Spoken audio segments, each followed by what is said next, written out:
You have a choice. I have a choice. We all have a choice.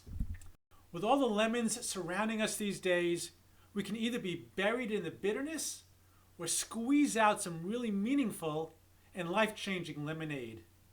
Hi, I'm Eli Glazer, founder and director of the Sovea Solution. A lot of what's going on right now we can't control. But what is in our hands is how we react. What we take from this experience and how we can actually become better people as a result of this. Not just go back to normal when it's over, but actually benefit from this epic tragedy in some form and be different in a positive way. People are getting really sick. People are dying. People are losing their incomes. Our way of life, as we have been used to for so long, is drastically different right now. We are all way out of our comfort zones. We wish we weren't in this situation, and we pray with all of our heart for it to end quickly.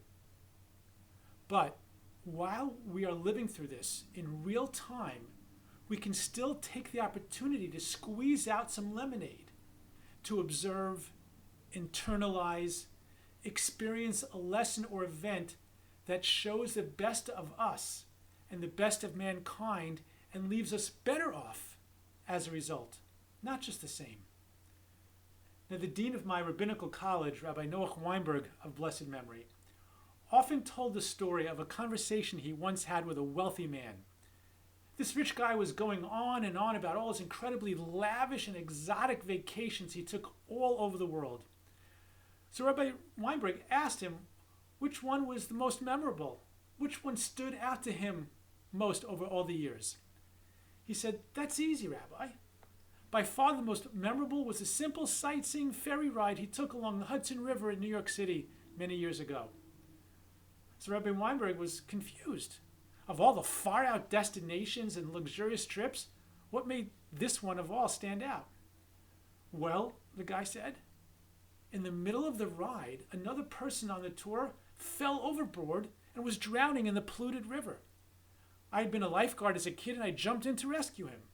I grabbed him before he went under, swam with him to the shore, and saved his life." "But didn't your fancy suit and expensive shoes get all completely ruined?" asked Rabbi Weinberg.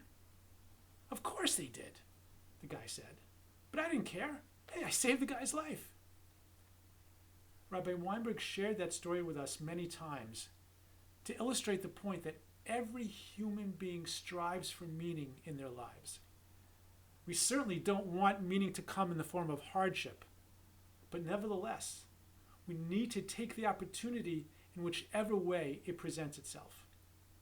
So I'm challenging everyone watching this to find some positive lesson or experience and share it with me so I can share it with everyone else. I'm calling it the 60-second sip of lemonade. I'll post it on all my platforms so we can all have the opportunity to share a glass of meaningful lemonade while we're surrounded with all these lemons. Or maybe especially so. So I'll start right now.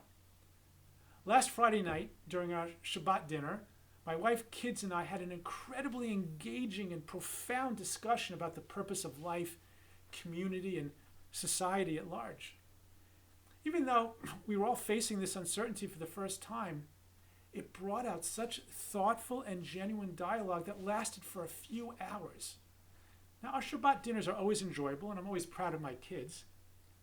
But this was different and definitely memorable. Even though in many ways our lives are thrown upside down right now, my kids still have their heads on straight and are really handling the situation with confidence and maturity. Their shining character really shone through. And that's my 60-second sip of lemonade. What's yours? Please let me know and pass this along to others and your friends and encourage them to do the same. Let's get this going viral and make the world a better place even now. Or maybe especially now. Let's go crush some lemons. L'chaim.